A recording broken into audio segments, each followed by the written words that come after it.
You can make big changes as an athlete if you do the right training, the right things, and I'm going to show you in this video just how you can do that by focusing on one of my athletes, Jay, a triple jumper. A little bit of context: Jay has been training with the group for about 3 years, although that period of time has been interrupted by COVID, for example. So the first thing that we've got to do is look at the athlete's qualities and what the athlete in particular brings to the event, what we need to work on and what we need to leave alone. Now that is equally important. As a starting point, every athlete will have various innate qualities. Now in Jay's case, it was lots of spring and reactive ability and leg stiffness. He's very much like a rubber ball in that he will bounce as he hits the track surface when he's going through the phases, and that is an innate quality, something that we want to capitalize on and utilize. It's probably also because of those qualities that Jay is a very anaerobic, short-term anaerobic athlete. His capacity to do exercise drills beyond 5 to 6 seconds is relatively limited, but that's not necessarily a problem. Over the years, by specific use of drills and volume of drills and specific plyometrics, etc., we've been able to capitalize on his innate qualities whilst leaving that very explosiveness within his physiology. Sometimes you can actually train away from an athlete's physiology by thinking that they need to do more longer distance work to develop greater physical metabolic capacity. In this instance and in many others, that's not actually the case. Stay true to what the athletes got, their strengths, and focus on those and build on those, because being able to react quickly from the contacts in the triple jump, for example, is something that many other athletes won't have. So you don't want to lose that. You don't want to train that out. From a technical point of view, and that reflects both sprinting and triple jumping, quite a lot of work was needed. So as you're seeing on screen now, we utilized a lot of drills in order to clean up his running technique and also start to get his triple jumping going literally again in the right direction. Track and field training is really all about repetition, but it has to be repetition of the right drills, the right technical inflections in order to bring about the results. And you can see that over the years we have kept doing very, very similar things, and ultimately the improvements start to filter through. If, for example, you can swing your hip away from you and hold a step position and also push the foot away from you to react to the ground, we can therefore expect to get that transference through the drills into the actual triple jump itself and the step phase, for example. Now, everybody's not going to progress at the same speed, and we have to take that into account. However, if you do the right things, then you can expect positive change. You've got to sit in the back seat, as it were, for a while and just wait for those changes to start to develop. And I will say that it's particularly been in the last 6 months or so that in Jay's case, the changes have started to really come through into his triple jumping. If we compare Jay version 0.1 to 0.2 at the moment, you can see a significant improvement in his technical ability.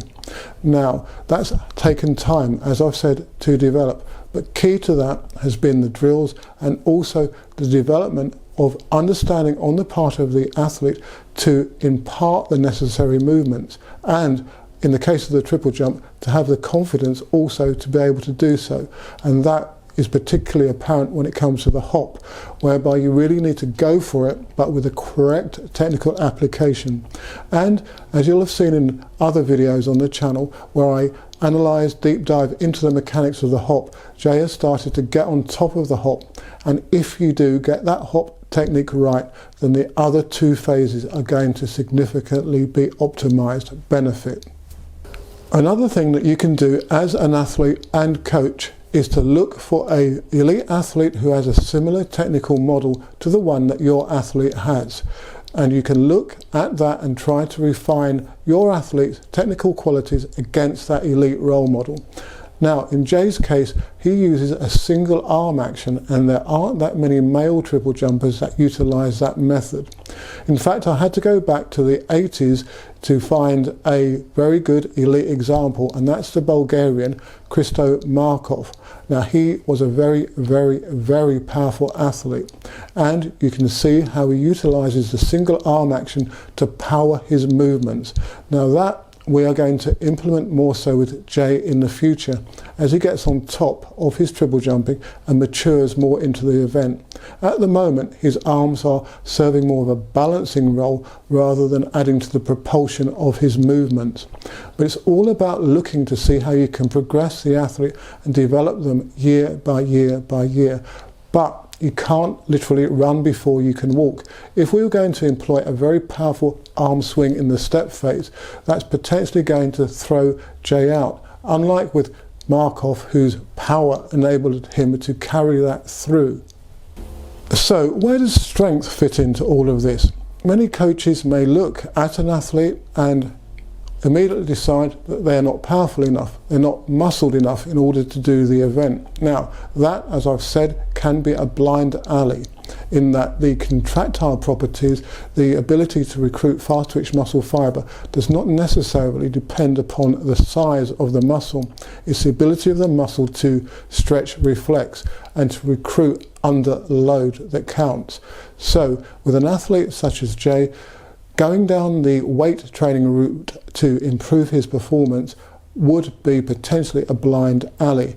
Now, having said that, weight training is important, and we as a group do eccentric, isometric and concentric movements in a complex contrast methodology in order to benefit from the potentiating benefits of S&C. However, I'd not necessarily want to load an athlete such as Jay too much, as he is capable of withstanding the forces, and his natural reactiveness could actually be dented by overdoing weights. Now, again, I'm going to reiterate, that's not to say that weights aren't important and haven't been important. They do, for example, strengthen soft tissue and reduce the potentiality for injury, but so too do very many of the drills that we incorporate into our training on a regular basis, such as single leg eccentric squats, step back lunges, and of course the more moving forwards, more dynamic drills, as again you're seeing on screen now.